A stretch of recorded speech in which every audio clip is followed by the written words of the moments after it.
Hello art friends, Melisa here with another Index Card of the Week project. I love how the background turned out on this one using bright bold colors and a mask. It was so much fun to play with all the colors. I hope you're inspired to get out a 3x5 inch card and create one of your own.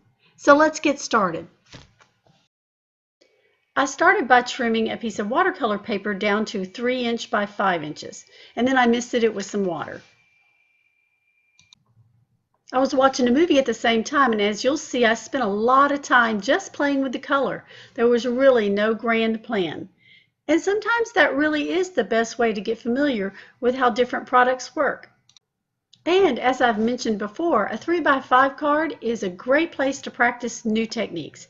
It's a smaller area. If you don't like it, you just toss it. And when you just sit and play with colors, you'll learn which colors play well together and which ones, when mixed together, turn to mud. I'm on a mission right now to use more of my supplies that I've been hoarding. So this week I decided to play with my Mermaid Markers by Davenport. I got mine a while back for 40% off at Michael's. I'm not sure if they still carry her supplies or not.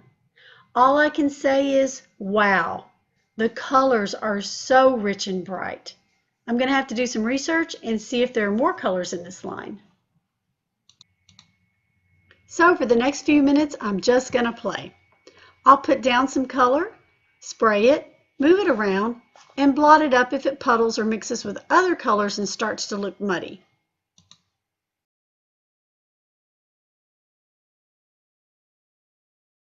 Speaking of movies, have you guys seen Enola Holmes on Netflix yet? It was such a cute movie.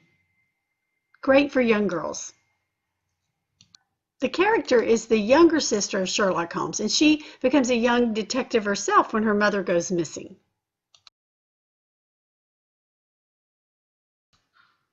So after I completed the background, I moved on to using an Andy Skinner mask by DecoArt. Notice I'm referring to this as a mask instead of a stencil. What's the difference? Well, it occurs to me right now that I really should have done a visual example.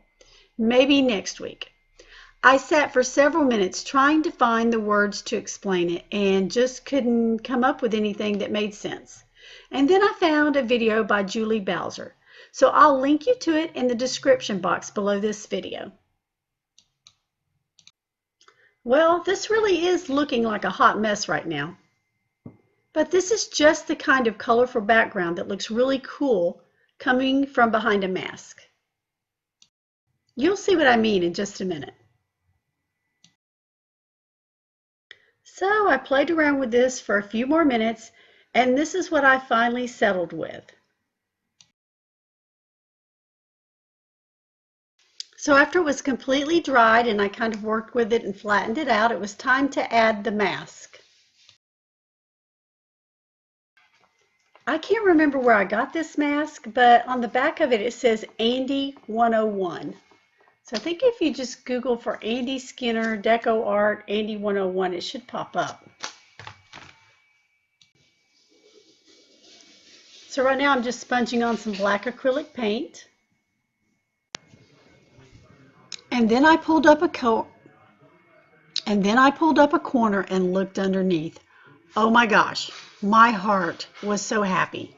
I had no idea how much I was going to love this technique. And y'all, this is what I'm talking about and why I'm trying to get you to try 3x5 artist cards. A quick, easy little project, no pressure, when you don't have time to create a journal page. And now you have a resource when you have more time to create a journal page, or you can just swap with me.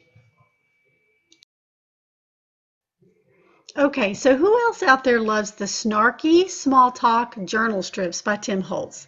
Some of these are so funny. I got mine at Hobby Lobby. I'm not sure if they still have them or not. And so many of them work perfectly with the title, Life is Short. In fact, I'm liking this idea so much, I think for the next couple of Index Card a Week videos, I may do a Life is Short series and use some more of these journal strips. So this week I'm using my aluminum foil and my mini clothespin for my mark making. And once I'm done with that, I could not resist adding a TIM HOLTZ paper doll. I have got a ton of these to use up.